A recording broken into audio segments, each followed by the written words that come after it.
Coming up, Fred Willard joins Illeana in just a minute. Welcome to Popcorn Talk, featuring movie discussion, news, and interviews. Popcorn Talk. We talk movies. And now, it's the I Blame Dennis Hopper podcast, starring Illeana Douglas. Eavesdrop with Illeana as she interviews Hollywood's most prominent players about filmmaking, acting, and what really happens on the set of your favorite flicks and TV shows. Hi, everyone. I'm Illeana Douglas. Welcome to the I Blame Dennis Hopper podcast. I'm here with Tamara Bird. Hi, Hello, everybody. Tamara. And I'm so excited to be talking to Fred Willard, just the king of improvisational comedy. Practically invented it. He appeared on the Johnny Carson show more than 50 times. Wow. Was part of doing sketches, right? Doing sketches and part of the Ace Trucking Company, and that was a precursor to Saturday Night Live too. So, yeah. Part of the fabric of comedy. And we had his TV wife, Faith Prince, here just a couple weeks ago. Yes. And, delightful Faith Prince. And Fred is hysterical. We were going to talk a little bit about doing improvisational comedy and how challenging it is. I saw Fred interviewed, and when he was first going to be working with Christopher Guest, he was like, "This is amazing! I get to make up all my lines." Oh no! I have to make up all my lines. Yeah. And so, it's like, where do you begin? Right. When you just get an outline. So where do you begin, Illeana? Well, I've been a part of a couple improvisational movies that Fred was in. One was called Can't Stop Dancing. It was about fictional dance groups. Like competition dance? Yeah, competition dancing. Mm-hmm. And God, so long ago, I think I was in a scene with the late Taylor Negron. But I always start with, I want to know what other people are doing. You don't, want to do what they're doing, and the costume and the hair and makeup is going to be. And then the other movie I did was All Stars, which just came out kind of last year, and Fred Willard's in that. Mm-hmm. And that was playing a baseball coach. And originally they were playing a baseball coach. Yes, they wanted me to be a parent. It was about parents and getting involved with Little League and that kind of thing. Exactly, with a girls' softball league. Got it. And I didn't want to be a parent. I wanted to be a coach because I'd played softball in school. So I thought it would be a little bit more fun. So I just decided I wanted to be a really mean coach because I had a really mean coach. And I thought that could just be potentially funny. And so you look at and see what other people are doing. But I wore I had my own glove, and sure. So you have a basic outline of what you're going to do. But I think the challenge, and Fred's going to be a real expert talking about this, but it's playing music, because you're seeing the tendency is that everybody just wants to say something funny to be in the movie. Right. So you have to kind of lay back and see what everybody is doing, and then see how you can add to this, and I find it to be challenging. I know when we did Easy to Assemble, I wanted it to appear as if it was improvisational, but it was completely scripted. So it was more like in the Albert Brooks method. Little things come out, but I don't, I'm not necessarily a huge fan of being, I like watching improvisational comedy, but I find it incredibly stressful. Right. To, because you're continually reinventing, and because it's not like you do the same thing even within takes you change, don't you? Right. So therefore you're doing something. So when I was, we were doing the baseball movie, and you come up with something really funny, like I was, yelling at my daughter, like, "What's the matter with you? What are you going to do? Cry?" And you say something, and then, the director comes up to you and goes, "That's great. Like, just say the same things." And you go, what did I say? I have no idea. Like, you can't really remember what you say, and it must be very tough to edit. And of course, working with Fred, and I just interviewed Fred with the TCM Film Festival. Uh-huh. And I was saying, when you work with Fred, you always have to turn your back because he's just too funny. And then he, of course, ad-libbed on the spot. He said, "Oh, is that why? Is that what was happening? Everybody was turning their back on me. I thought it was something else." Oh my gosh! But he's the king of it. So now, when you say you learn what other people are doing, is Yes, that I sort of watch. your informal process, or is in the experiences that you've had in working with Fred, is there a more formal, like, here's the story, these are the points we have to hit, you need to essentially get the gist of this line, and you need to make this action? I mean, is that how it goes? I mean, you just get the general story of that this is going to be, like, for instance, the baseball movie that, that there's these different teams and one team's going to win, and that, they're giving out these trophies, and you just sort of figure out, well, how does this serve, the scene the best? Yes, John? Do you have Yes, the something question to from the say? couch. question? if I might. Yes. Yes. To Illeana, if I Yes, sure. may. Do they establish the relationships for you? Like, for instance, this is this person, and this is how you respond or feel about them, or do you just decide in the moment? Well, it's a combination. So, when we did All Stars, the director Lance said, you're Billy, you're going to be this coach, and you're sort of tough. And, you immediately start saying, do I have a husband? Can I be divorced? Right. Maybe that's why I'm bitter, Right. So you start immediately, Doing your backstory. I think, you just don't want to be a jerk. Well, why is she tough? Maybe she's going through a divorce. Maybe, so there's, and then from experiences you've had, seeing other, as said, coaches, and you build upon it in that way, always sort of trying to make it truthful. I think that's the biggest thing, is like not doing something funny just because you want to say something funny, or it trying to be real. And the other big improvisational movie I did, which was called Pittsburgh, that was a fascinating hybrid, because that was based on a real life experience of Jeff Goldblum doing The Music Man in Pittsburgh. And so they were going to be filming, and he thought it would be a funny idea, like, let's all build a script as to, I'm really doing the show. And so I was in the show, in The Music Man, as was Ed Begley. And so we really did The Music Man. Like, we really performed. People paid money. They saw us. Then we wrote parts for ourselves as to why, that fictionally, that we were doing The Music Man.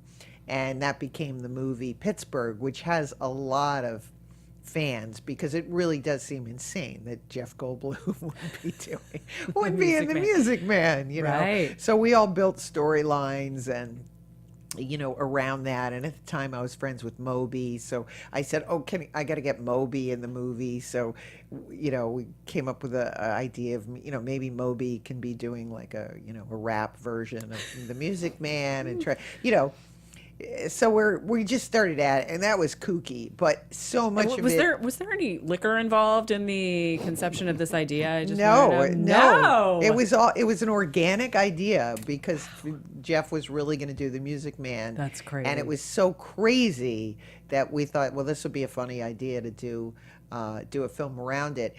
We had so much that ended up on the cutting room floor, that was the kind of the tragedy. Is we had a storyline where I had a stalker. Some of the stuff was surreal. Like, for instance, I was doing another movie called Alchemy, and I said, what would be funny is, like, you should have me on the set, and let's have the director of that movie be saying, like, look, you're not even thinking. You're going to do The Music Man. You're going to do The Music Man. So, again, we had the real director of Alchemy. They really filmed on that set. I went, Moby was involved in this parade. He didn't know when we were going to show up. All he knew is that we were going to show up, and so all we knew for a storyline was that he was going to break up with me in this crowd, and we were going to film it. We just started doing it, and there were people going, "Not good, dude. Really bad form, Not dude." cool. And people thought he was so, and afterwards he was really shaken. He said, God, that was, everybody hated me. Like, and I said, it's okay. It's just, but it was the adrenaline of that. And Jeff was going on talk shows, and it was kind of like, that was a little bit of a hybrid, because it was really what is real and what is not real. Yeah. And that was an amazing experience. I really like that. How long ago was this? I think we did that in 2007. Okay, we great. did Pittsburgh. That was a great film experience. It's funny that Fred Willard is not in that. He's in every other great improvisational movie. Well, let's bring him in. Let's bring him in. Yeah, let's do. He, of course, you know him from all the Christopher Guest movies. This is Spinal Tap, Waiting for Guffman, Best in Show, The Mighty Wind. For your consideration, he's been nominated for multiple Emmys for Everybody Loves Raymond, Modern Family, Roseanne, of course, and What's Hot, What's Not. He's also a big movie lover himself. Fred Willard. Hello. Hi, Fred. This is going to be so much fun. I hope so. You know, I have an observation. It has nothing to do with movies. Yes. I drove along looking for your studio. Yes. And you look for street numbers. Yeah. And most places will have their name and their phone number and no street number. And I don't know why, if you arrive at a place, why you'd need their phone number. Your studio had its address. But all right, let's talk movies. No, but I like. Do you, when you're driving in the L.A. seems to me to have kind of funny. I'm obsessed with like funny names of businesses and like how did they come up with that? You know, Curry in a Hurry. You know, do you find humor when you're in the car looking at Southern California? Yeah, kind of. But usually I'm looking for some address on some street.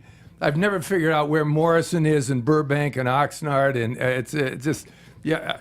And I'm a Thomas Guide guy. I'll get out my Thomas Guide because I like to know from when I'm starting where I'm going. I don't. You need context. I can't believe they even still make a Thomas Guide. They may not, but I'm just hoping they don't change the streets that much.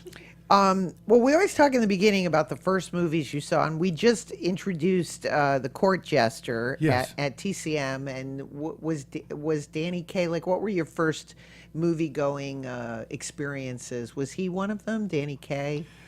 He was. When I was in my kind of formative years, before I knew I wanted to be in show business, obviously who influenced me, Danny Kaye, Red Skelton, Bob Hope and Bing Crosby, Abbott and Costello, of course, I like. Later years, I watched them, and I say some of their bits are a little bit strained, but when they get really funny, they're wonderful. You know, for a 10-year-old kid, you just, oh my God, and Abbott's slapping Costello. But Danny Kaye, I first saw, and I don't know if that was the first Danny Kaye movie I saw, The Court Jester. But I realized that a comic didn't just do jokes. When he sang a lullaby to the baby, I will send you dreaming.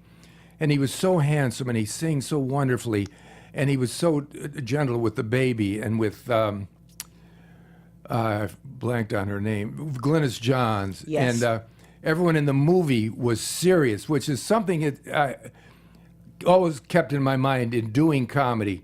If everyone plays it deadly serious and just lets the comedy come out of the situation, nobody was being funny except Danny Kaye. And he was just reacting to Basil Rathbone and Ray Middleton, but just formidable people. They were angry, and there's real anger with them. And so he influenced me very much, Danny Kaye. Until years later, when I would see the movie later, and I said, I could, he may have influenced me, but I could have never done what he did, the movements, the dancing, the sword fighting. I don't remember the first movie I ever saw. I would think it was Snow White, and probably my mother took me, or my mother and father. But I do remember being so young that my mother and father, we walked to the local movie theater, and in the movie, there was a scene where it started to rain, and I thought, oh my goodness, how are we going to get home in this rain? That's how young I was. But when you're a kid, you didn't know if the people were behind the screen or... Oh, God. I believed it was... I remember when I very early experienced seeing The Man in the Iron Mask, and I was like, how are they going to get that mask off of him, when they locked him in the mask, or Tarzan, when people would be in quicksand. I think there'd be quicksand outside. Quicksand, you never see it outside of those movies. I don't know if it exists. I think it'd be a terrible way to die. You're Quicksand? in quicksand. And then in the comedy, they go down there, just that pith helmet is left. That's the funny version. But Tarzan, it wasn't. And the bad guys in Tarzan always smoked cigarettes and were fully dressed. Tarzan was just in a loincloth. And I loved Johnny Weissmuller as a kid, too. Yeah, he was a stunning creature. Yeah, USC an Olympic swimmer. Yeah. Now, I was, it's so funny. I didn't know that you, as a kid, went to military school. Yes. That seems very improbable. It does seem improbable. My mother had remarried. My father had passed away. And I was getting in minor little problems, little scrapes that today would be part of a sitcom, But my mother kept saying, I'm going to send you away to a military school. Finally, one day I said, well, send me. Okay. So then the pamphlets started to arrive from Valley Forge Military Academy, and with cadets with stripes and jumping horses. And I said, oh, what have I got myself into? And one day one came from a place called Kentucky Military Institute. And the selling point was, after Christmas, the whole school moved down. It was in Louisville, Kentucky. The whole school moved down to Venice, Florida, where springtime spends the winter. And then there are kids playing in the sand and swimming and volleyball. I said, I think I'd like to go here. So my last 2 years I went there, and I did have a great time in Florida. And then in my college years, I didn't know whether I could face being in a fraternity at all, and there was a place called Virginia Military Institute. And I said, well, I'll go there. It'll be the same kind of fun. I needed a structure. It was not. It was the West Point of the South, and I tried to get out for a year, but I finally stuck it out. And but I got to play sports there. I ran the track and cross country and played on their baseball team, and it was a good education. My roommate and I were both liberal arts majors, among a bunch of electrical engineering majors and all, and we hated it. But I still get the alumni guide, and these guys graduate, and they go overseas to Afghanistan, and they hold up the VMI flag, and I was in the wrong place, and God bless them, they're our military people. Yeah. They used to have a saying there, you wouldn't do it again for $1 million, but you wouldn't exchange the experience for $1 million. And is it like I imagine, with the metal tray and the severe barracks and climbing? As a freshman, it was, I don't know if they still have the same hazing. It was very, very tough. But there was an honor system, which I always say, I made a mistake going to military school. Anytime I see someone doing something, he just went through a red light, or it upsets me. It was very strict. Yeah. Did they ever show movies? Was there any recreation? Oh, yes. We had the weekends off, and you'd go into this little town, Lexington, Virginia, and Washington Lee University was down the street. And I remember Sunday morning, you had to go to church. You could go to any church. They'd march us to the church, and you'd march us back past Washington and Lee, and always count off with a loud military chant to wake up the fraternity guys on a Sunday morning. That's all I remember. Well, I bet you probably, so at what point did you ever sort of collect characters in the back of your mind? I must have in the back of my mind. I wanted to be a baseball player. Then that didn't become a reality. But I went to New York, and I got a job. I wasn't sure what I wanted to do. I thought maybe it'd be a disc jockey. I was thinking the old days where the disc jockey would put on a disc that someone slipped him $5 to play. But then I realized it was programmed by some corporation. And I said, well, maybe I'll go to acting school. What was your question? I got lost. Oh, about collecting characters. Oh, well, meanwhile, I had to pay my way. I got a job, which I don't know why I didn't become a waiter or work selling playbills or be a theater usher in a credit company.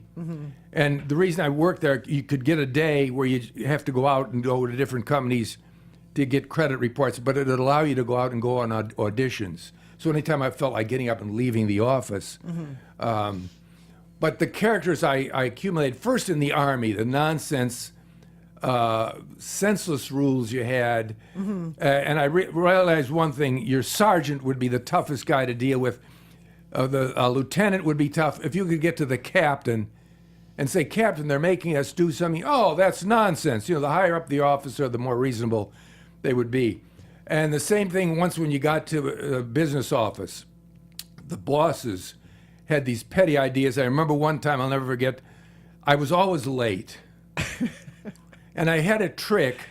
In the summer, I would leave my sport coat, my suit coat, hanging there at night. And so I'd come in like at 9:15 in my shirt sleeves and go right down and sit down and pick up the phone. So my boss, who was sitting behind me, would think maybe I missed. Freddie, he'd call me. He'd missed me coming. I must have been there earlier. But one day they got mad that we were people coming in late. He said, there is never, the boss came out and made a speech, there is never any excuse for anyone to be late. No excuse. The next day there was a snowstorm and all the executives came in late. Well, enough said about that, but I always loved senseless businessmen, and a lot of times I played those roles of the guy with no nonsense, no reason for this joke. Right, and the wall is no falling reason behind you. But the military served you well when you got cast in Spinal Tap, which you almost didn't do the film. You were gonna. Well, they called, my agent called, and they said they're doing this movie. Harry Shearer, Rob Reiner, who I loved. They said they want you to be their heavy metal outfit. They want you to be this lieutenant at the Air Force Base. And I said, well, I'm going to be the guy who's made fun of. I'm going to be the jackass. Well, they just want you to meet. I don't want to do it. They said, look, they've made a 10-minute reel. Just go out, meet with Harry and Rob Reiner, and who I loved. Yeah. And I went out, and the secretary said, well, they're out to lunch. They want you to watch this clip. And I watched it, and I said, was this improvised? I couldn't believe it. It was wonderful. And when they came in, I said, I'm in your movie. They said, well, we've got to talk about salary and billing. I said, no, I'm in your movie. I want to do it. It was just wonderful. So when I played this lieutenant, I tried to play it like a real Army guy would. It would just, they have no idea of show business. To them, show business. That's why I compared them to Fort Jackson and Jill. Yeah. My hair is a little long, so I knew where that was coming from. So I was. I love that you always throw in, a phrase like three Jackson and Jill. That's very old. I love that kind of old timey. Well, we'd been in Kansas City for some reason. I think I was making an appearance in Wichita Falls. I was in Kansas City. I was looking through the local where to go and what to do. Yeah. And I think there was a lounge group called Fort Jackson and Jill, and they're so generic. They're three kings and a queen, and but that turn of phrase. Yeah, and they're a barrel of laughs on stage. But I just thought that would be the one that this officer would think was show business. Isn't there another a story though that they wanted you to do another scene and then they did? Rob Reiner said, "Could you hang around? There's a scene where we shoot a laser beam out and you duck." And I said, Rob, my mom's in town from Cleveland. She's leaving tomorrow. I just as soon. No one was going to see this movie. Right. And when I finally saw it, there was no laser beam. So, you do these movies, and it was just fun. It was improvising, and Michael McKean, and Harry Shearer, and Christopher Guest. Bruno Kirby. I mean, the film had like a growing, because as I think I saw it on its like second, third viewing. It started to become a cult thing. Yes, well, people really would ask Rob Reiner, why didn't you do a documentary about a more popular group?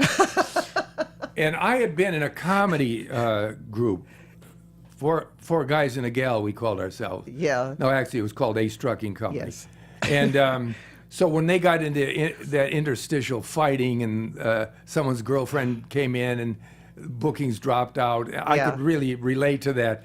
And I guess the line about where they're job was canceled in Boston. He says, that's okay, it's not a college town. I guess that got brought down the house in Boston. Yeah. There couldn't be more of a college town. Yeah. But they were just trying to justify everything. And everything was done so realistically. It wasn't an over-the-top comedy. Anything over the top was something you could see. They're trapped under the auditorium in Cleveland. They couldn't find their way.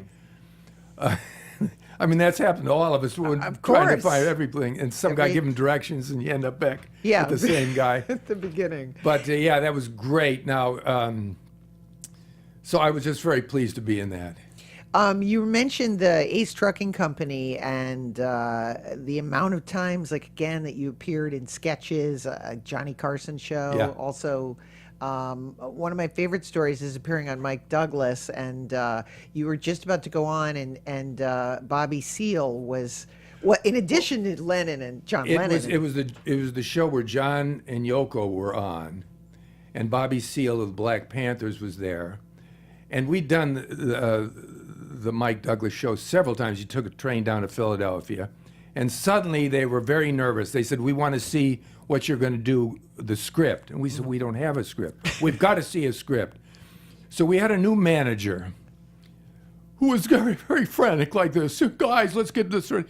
He was upstairs in the lobby making phone calls. This was before cell phones. And we were sitting around, and they delayed the show. And finally, one of the guys says, "We're going to miss our train back to New York City. Screw it. Let's walk. Let's leave." "Yeah, we don't have to do the show. We don't need this." Our manager came down and said, "How's it going, guys?" "We're walking, Marty." "What do you mean you're walking?" So it got settled. They let us do the sketch, but we were very concerned that Bobby Seale was on, because one of the guys, Billy Saluga, who had come up with this character about Raymond J. Johnson. Yeah. "You doesn't have to call me Ray. You can call me Jay. You can call me." It was kind of like a Amos and Andy sketch. So they were afraid that it would offend Bobby Seale. Turned out Bobby Seale loved it. He wasn't on the show, but he stayed with his Black Panthers. They loved it. So we were on that, and we were also on another highlight show, the famous Johnny Carson show, with, I think, Dean Martin and Burt Reynolds, where they ended up spraying shaving cream all over each other. And I watched it. It was in the days when Carson was an hour and a half. Yeah. I said, "We're on this show. We're going to die."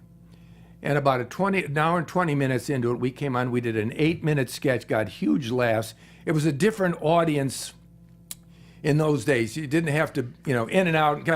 Then later I do sketches on Jay Leno, and they told me that they have some way of monitoring the show.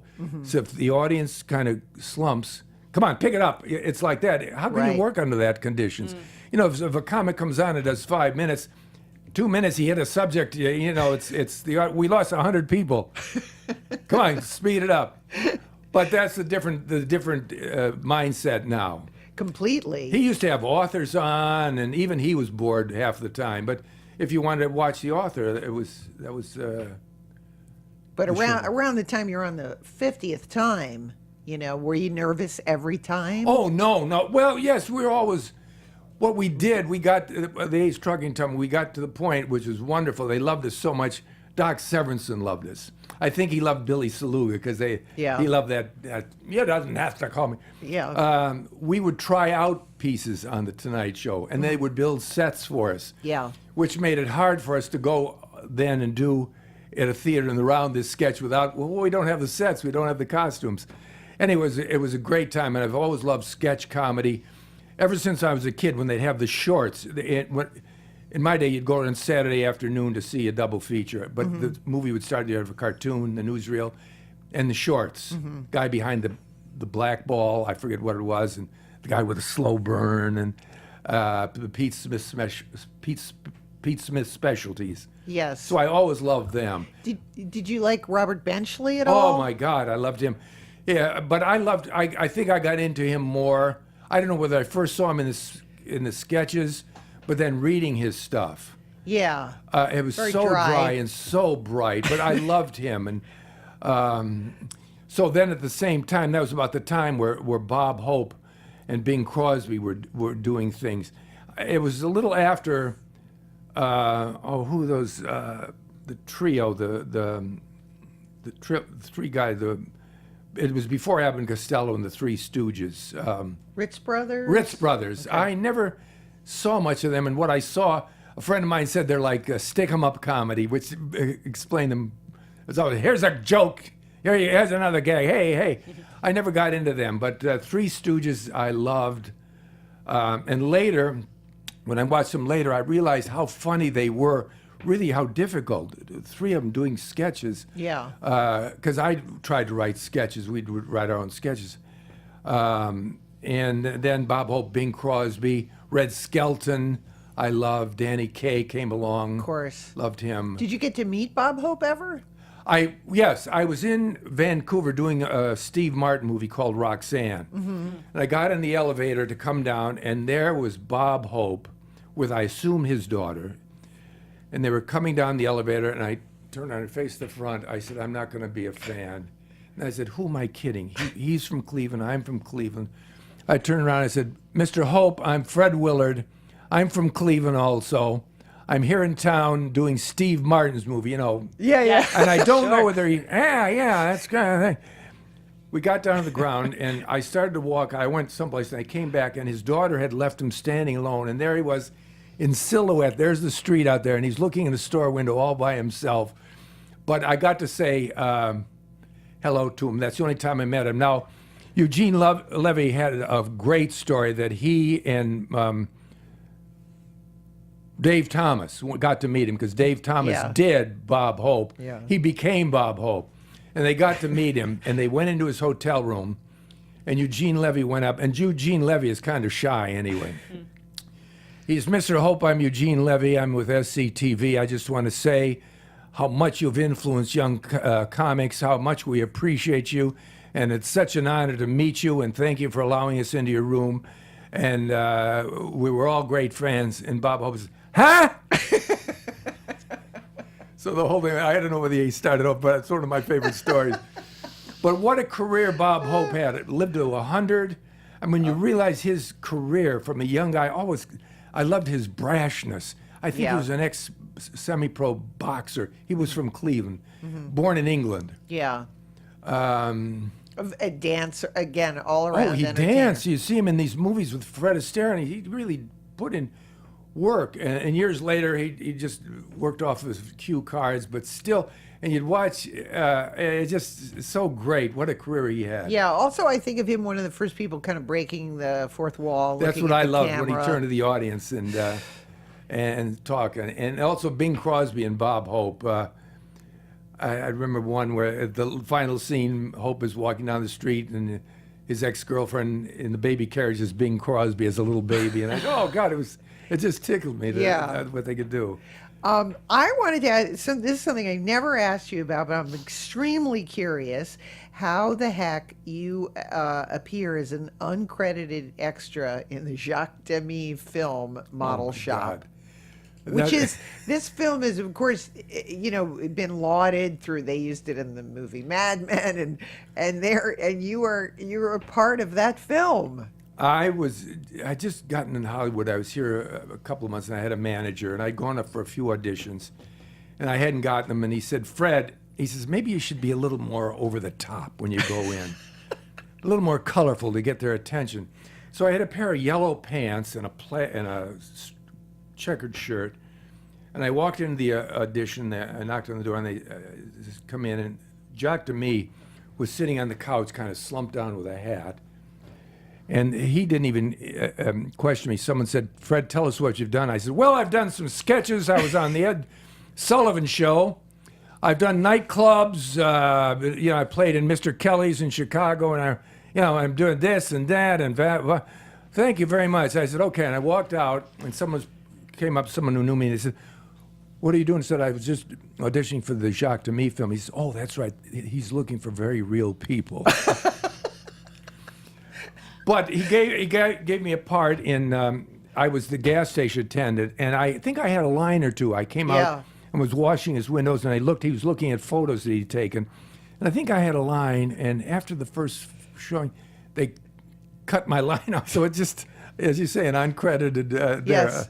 Were you aware of his impact? I mean, not really. I kind of knew the name. I mean, I was new to L.A. and I know, he's a French director. Yeah. And I love foreign films. I just, even when I was younger, which is quite strange. I remember I was in the Army and I was in Fort Collins, Colorado. Drove all the way to, where's the beautiful part of Colorado? The Broadmoor Hotel to see, yes. Wow. to see the movie Diabolique. Did you ever see the original? I did. Scared the heck out of me. Frightening film. And everyone in the audience. It's not so frightening now. I guess the more frightening things. I always loved. Frightens me. The guy when he back- comes wise out of that bathtub, you see, oh my God. But I always loved foreign films. I was never scared off by the subtitles. I love to read. I just said one time, I always thought it was breaking news. But that's just for a joke. And the other director, again, unbelievable that you briefly worked with, Robert Aldrich, in a neo-noir film called Hustle, which is another kind of uncredited. That's how I know Robert Aldrich. Yeah. I think Burt Lancaster, Burt Reynolds was in that. Yes. One of the other members of the Ace Trucking Company and I were in it. We had some scene. They'd seen us on stage. Yeah. And I remember sitting in the big room with Burt Reynolds. He couldn't have been nicer. And he talked to us for a long time. I have no memory of what we did. Hustle, yeah. Did you have any memory of Robert Aldrich? I mean, he was I'm a a little big confused director. with him and Robert Altman. I'm watching this series, The Feud. Yes. Was that Robert Altman? No, that's Robert Aldrich. Oh, I wish I'd known that then. I've gotten hooked on The Feud. Yes. I didn't think I'd watch it, but you can't help it. It's so good. So good and so bad. The actors are so. When someone is doing something bad, you know they're. Well, dear, I wouldn't want to inconvenience you. You know, I want to say just do the lines, but I think they're appealing to kind of a. It's like a cartoon. Yeah. But it's hooked us, and we won't miss. And what they've done. My wife and I rented Whatever Happened to Baby Jane, which really helps when you watch the film because you see how they rebuilt the set. And I love Susan Sarandon as Betty Davis. Yeah. I wish Joan Crawford was playing herself because I love Joan Crawford. I thought she was very pretty and very,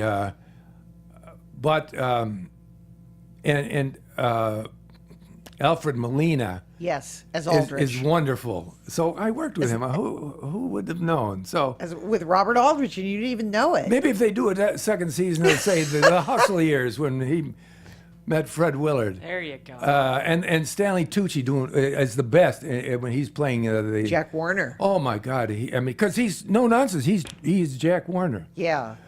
I love a film like that. Good heavens! Yes. Okay, so I want to go back a little bit to the Chris Guest movies. So you did this as Spinal Tap, and then after that First one is Waiting for Guffman. was Waiting for Guffman. That's and the first one that Chris directed, and he called me and he said, "I'm doing this movie, Fred. I'd like you to come down." And, so I got down, and I just seen him do some character on Saturday Night Live with Corky St. Clair, I think it was called. Yeah. Where he and Marty Short were in a restaurant being very, over the top. Oh, look at her. Look. Yeah. And I came in, I just started talking about that. I said, it was so wonderful. Was that improvised? He said, well, actually, yes. This was Christopher Guest at his most withdrawn. Yes, it was. And we were doing another movie like that, and we thought of you to come in. So I said, whoa, great. He says, there's no script. It's improvised. And my first thought was, oh, good. I don't have to memorize lines. And he says, we think Catherine O'Hara will do it. You're the first one I was the first one they booked. And he said, I talked over the script with Martin Short. And Martin loved it. And he said, all right, let's do it. And I said, no, Martin, I want to get people who nobody knows. So anyway, then I went home and I started preparing it. And we did it in Austin, Texas. And it's a movie that Catherine was out of it and into it and out of it and into it. And I called her and I said, Catherine, we should probably get together. I left a message. And so we were supposed to be husband and wife, and she never returned my call. We got to Austin, we started doing it. Our first day we had our interview. And on the ride back to the hotel, she said, Fred, maybe we should sit down and talk about, what, so we're on the same page. But it was so much fun being there, and it was another movie that I thought no one is ever going to see. It was Eugene being Eugene, and Catherine, and Bob Balaban, and me making up lines. No one's ever going to watch this. Anyway, that was my memory. And it did take quite a while for it to come out, because Castle Rock, I think they were the producers. They didn't know what they had, and it was improvised, and Christopher Guest, and so it came out about a year and a half later. And it wasn't a big hit, but the important thing, it was everyone in the industry seemed to love it. Yes. Which is like today, if something comes out, it's on the cable, and only 1 million people watch it, but the industry loves it. Boy, everyone works. And I started getting calls, and everyone just loved me then. Yeah. And then after Best in Show, I got a call from Helen Hunter. Is that a right name, or not Helen Hunt? There's Helen Hunt. There's Helen Mirren. No, Helen Hunter. I think Billy loves Bobby. Bobby Riggs, the tennis match. We want you to play Howard Cosell. I said, I can't do that. Billy Crystal does a wonderful Howard Cosell. No, we want you. No, there's probably 20 stand-up comics, because everyone was doing Howard Cosell. They pushed me and pushed me. And finally said, okay, I'll do it. Only because they thought I'd been on Best in Show and I was this crazy announcer. That's funny. But I got my impression of Howard Cosell from The Odd Couple that he appeared on. Yeah. And also there was a sportscaster out here at the time who always played a little clip of Howard Cosell saying, who goofed? I've got to know. So I kind of got into his rhythm, and I didn't want to make a cartoon of him, and neither did she. They gave me a bad wig, and she made him go back and give a better hair. Yeah. So I think I did a pretty good job trying to be Howard Cosell and not being a cartoon of Howard Cosell. But it's wonderful what comes to you when you do something that it gets very popular. Yeah. People insist you do. No, I can't do that. Well, so how do you start with, we were talking about this at the beginning, so it's going to be improvised. You start with the exterior of the character, what you're going to look like, the backstory. You take what Christopher Guest gives you. A perfect example was Best in Show. He said, you probably coached a third division football team. And I thought, well, it'd probably be funnier if I was actually played maybe one season in the big leagues. I was really a pretty good pro. Because then I put my mindset into what a professional athlete would think his audience, this audience of the dog show, would be interested in. Completely off the thing. And I did the same thing in A Mighty Wind. He said, you probably owned a little comedy club. And I thought to myself, it might be funny if I had a series that ran maybe 13 weeks, 10 years ago, that nobody remembered, and I assumed the whole world was still talking about, which I think is always something funny if someone comes in with a feeling that they're much more recognized and important than what they are. Yes. So I think I started, let's get this out of the way. Hey, what happened? All right. Like everyone's probably saying, what? No, what? So that's what you do. You add your own character, and you don't go back to Christopher Guest and say, I thought I'd expand it. You just do it. You just do it, yeah. You decide what you want to wear. He'll come in and check it. He might not like it, but by that time we're shooting the next day. Is he a laugher?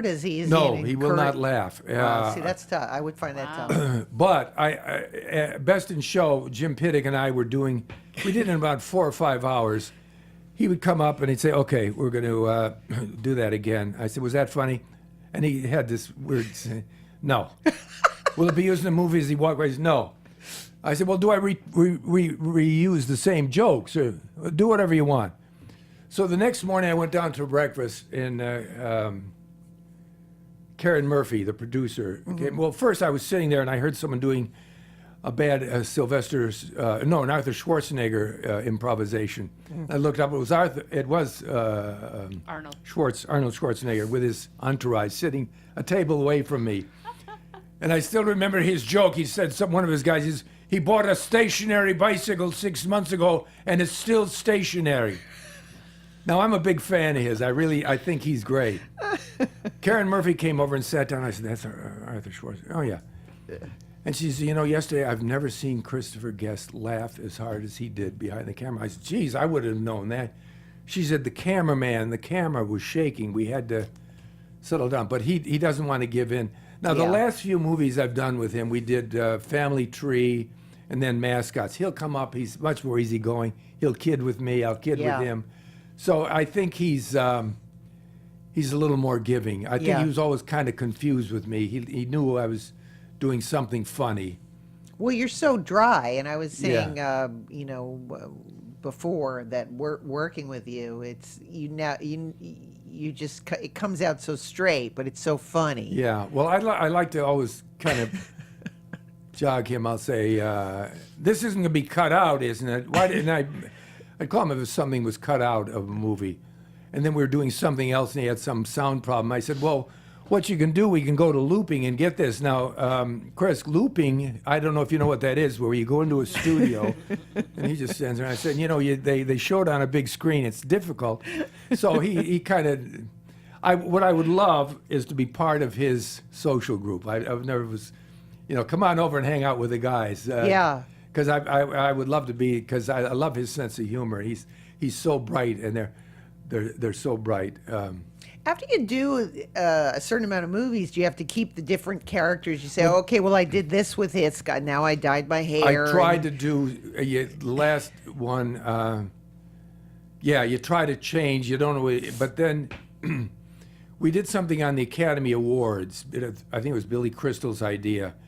A focus group focusing on The Wizard of Oz. And he called me. I was in Cleveland doing something with Martin Mull, and Billy Crystal called. I said, "Oh my God, what?" I'd kind of known Billy for years. Mm-hmm. And he said, "You're a focus group on The Wizard of Oz," and that's all they told me. So I started thinking, and then I realized, I said, everybody is going to put it down. I said, I was reading this book about Heidi Ho, Heidi Hey. Oh, Cab Calloway? Cab Calloway. Yeah. Fascinating how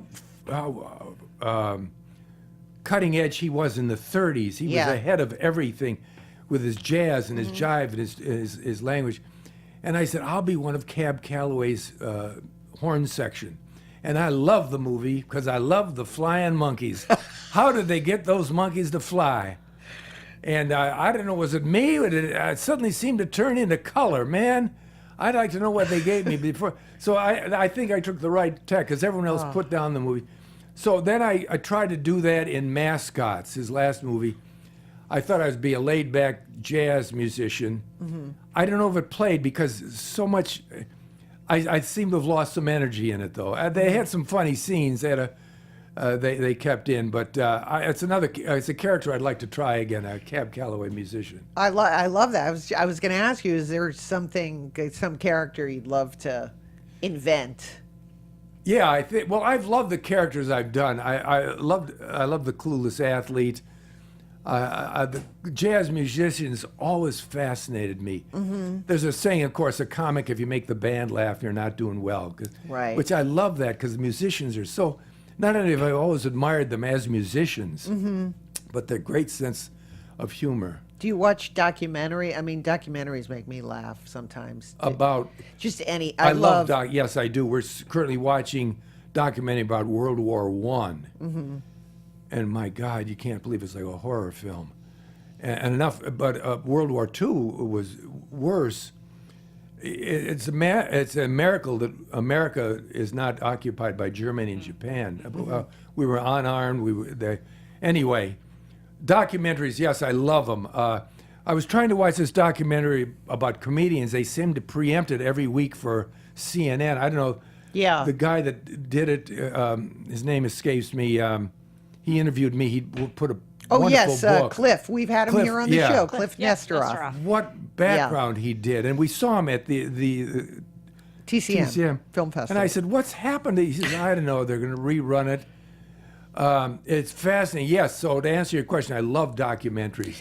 Do you think that, as current events change, is it harder to make people laugh? Like, we all have to have the same references, I mean, if as a kid, you think Abbott and Costello or Bob, Hope and Crosby are funny.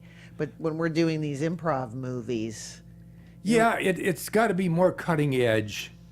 That you can do a lot more in the movies, say a lot more. But comedy is still comedy. Mm-hmm. I'm thinking I watched Louis C.K. on Saturday Night Live. He did a joke about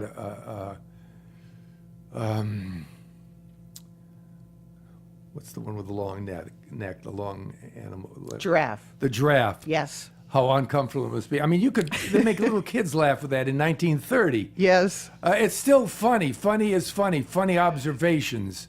But I think today, movies, for the younger people, they have to get more raunchy and do something. Oh my God, I can't believe. And it's the more the reaction is, I can't believe they're showing that on the movies. Right.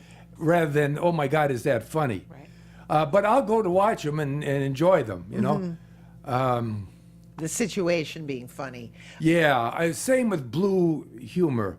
If it's a midnight show at the Improv, I'll be the first one there, buyer beware.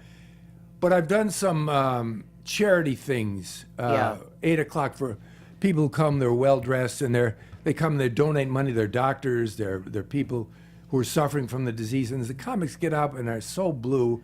It's like gang rape. It's like, no, don't do it here. Do it at the Improv at 1 a.m. I'll be there to see it. Dave Attell, Dave Attell didn't do it, but and I won't mention who did it, but a couple of comics who weren't invited back.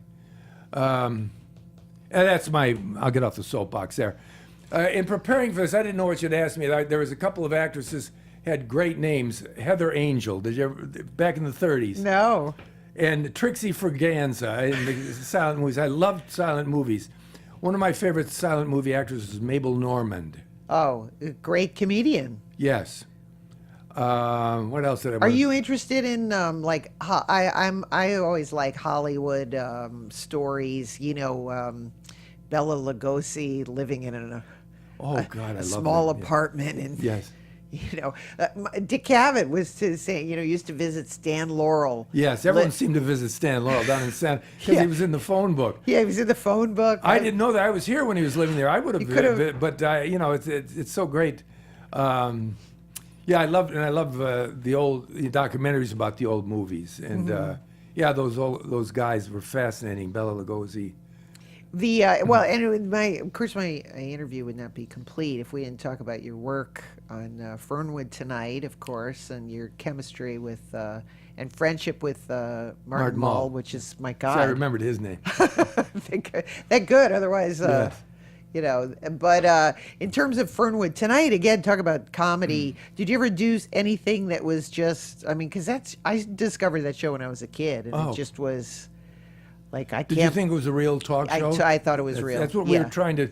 I completely thought it was real, and that I had discovered, because I was a kid, that I discovered this hip thing that nobody knows about, and that was exactly what it was intended. That's what they were trying to do. Now, it was on at the same time as The Gong Show.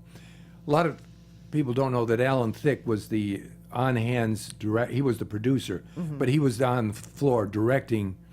And he and Martin Mull would get into it. If they'd bring on a guest from The Gong Show, Martin would get so mad. He says, I just saw them on The Gong Show. People have to believe these are real people who live in Fernwood. Yeah. And we tried to do it. Occasionally we'd get a celebrity. And then Norman Lear, it was supposed to be just a summer replacement. Yeah. And it was so popular. Again, it's a show I didn't think anyone would watch. We were just doing it on a little studio on Sunset Boulevard, which is now a high school football field at KT TV. And they'd fill the first 3 rows. They'd get old ladies, no men off the street because they wanted to be the show from Fernwood. And we'd done about 30 or 40 of them before they started to air, and they became so popular. And then Norman Lear decided to do it a second year, but all his celebrity friends loved it so much.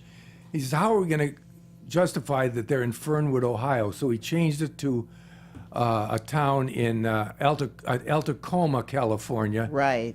The unfinished furniture capital of the world. And so all these celebrities stopped by, and it was just wonderful to work. Charlton Heston and Burt Lancaster, I met, who was my hero. He was my favorite star. And I introduced him at some news thing. I said, Burt Lancaster, you star of Trapeze, and this and that. And I turned to him, I said, Burt, I'm sorry, I didn't get time to memorize the whole list you gave me. And he looked at me, and he came over and he grabbed me and he picked me up like that and put me down. But you get cocky, a kid with him like that. And everyone, almost every star and somebody who came on got the joke and played along with it. Right. A few would just take it as a chance to promote their latest movie. But it was great fun, the second season. And then they decided it was making money, but not enough money. Norman Lear left to do something else. And they did, I'm blanking again, the guy who left MASH to do the show. McLean Stevenson. McLean Stevens, who was a wonderful guy. He came on. It wasn't, It was, what was the name of the show? They wanted me to be on it, or they wanted me to be on some other show, and I just didn't want to do it. I remember, of course, it was so out there. You had the guy in the iron, the dancing girl around the man in the iron lung. That's the one of the biggest, hardest I ever laughed. That's one of the most disturbing. Baby Irene, you remember that? Well, yeah. It was about a second or third show, and Norman Lear was on the set. Later, he at first show or two, he wanted to be like a sitcom. Yeah. They talked him out of that. Let it be like a regular show. Baby Irene came on. We had the guy in an iron lung. He wasn't. He was a comedian. But his facility was playing the piano backwards. Yes. And Martin Mull introduced him as his laid-back piano style. So we came out of commercial. You came out of commercial, and all you hear is, and you pan over, and there's Baby Irene tap dancing, holding the plug that she'd pulled out of the wall. And Norman Lear came down. He says, "Hold it, cut! We can't do that. He's in an iron lung." So there was about a 15-minute argument, and I started to laugh. It's like being in church with somebody at a funeral. You shouldn't laugh. You start to laugh.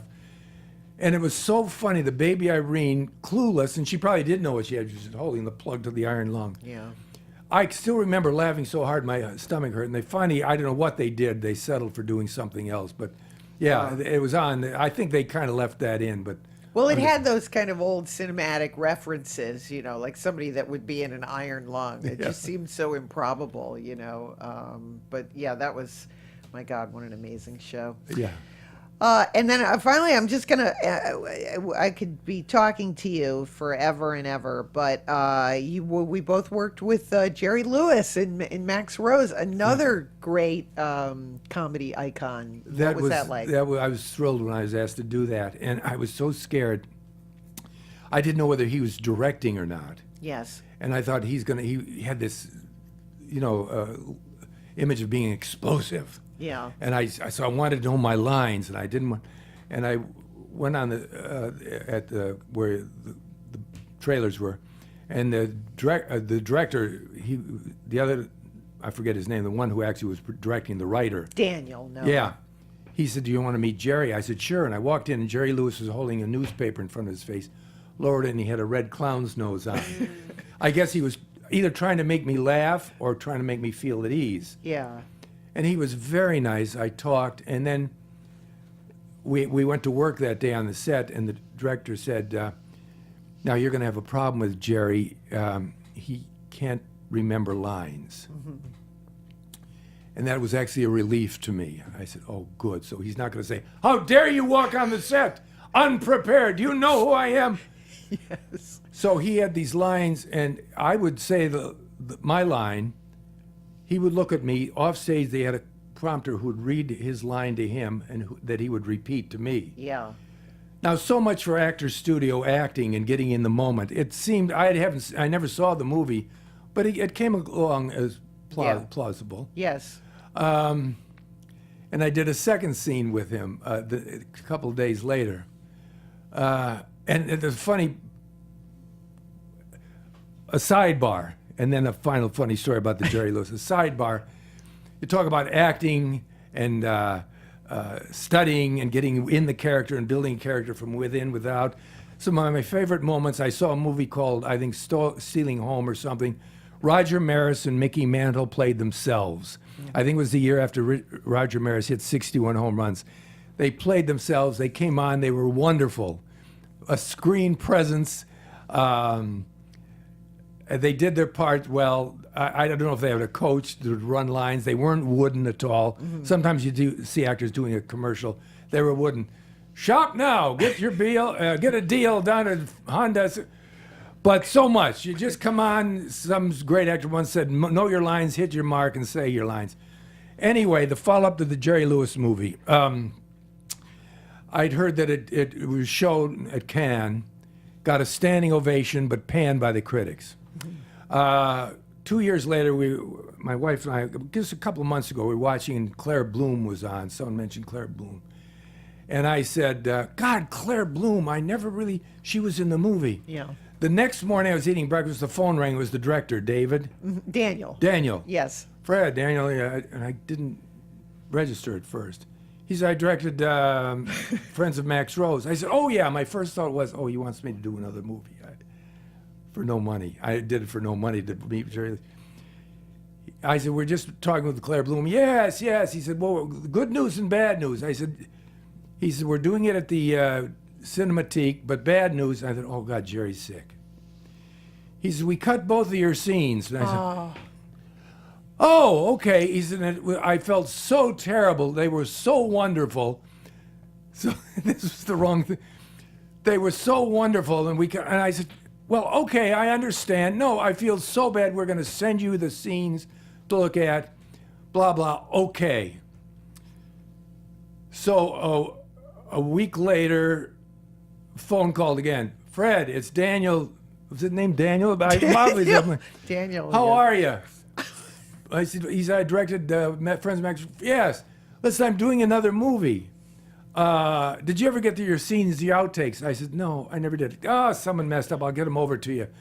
I want you to be in my movie. I got a couple of scenes. I promise you won't be cut. So I said, yes, of course I will, which I really meant to. Yeah. A few days later, I asked my wife, I said, whatever happened to the movie? She said, he was offering $100 a day for 2 days. Your agent turned it down. I said, I would like to talk to him and say, I just can't. For $100, I think background people get $100 a day. That's crazy. So he probably thought, Fred was too good to do my movie because I cut him out. But then later we read a review of the original. Before I was cut, they mentioned my scene and Mort Saul's scene as two scenes that were kind of credible, that they interacted with Jerry in person. I don't know why he cut it out. It's the worst feeling. You must know when something's cut out of a movie. Terrible. It's like you come out of the doctor's office and they've cut out part of your body. Wait a minute. Yeah. Sometimes they'll cut out your best line. Well, they usually do. Yeah. Or your best scene. Someone once told me they've taken a movie just because of scene, and they see the movie and they cut the scene out. Yes. I don't know. I guess you have to produce your own film. Well, sometimes you luck out. I know in the one of the DVDs they have you reenact. Well, that helps. Yeah. You reenact the 1960 World Series Yes. on one of the. I forgot which one that is. It was a game-winning home run. I had Catherine O'Hara pitch a wiffle ball to me and narrated it. Yeah. It's pretty funny. And I thought it was the high point of the movie, and it was cut out.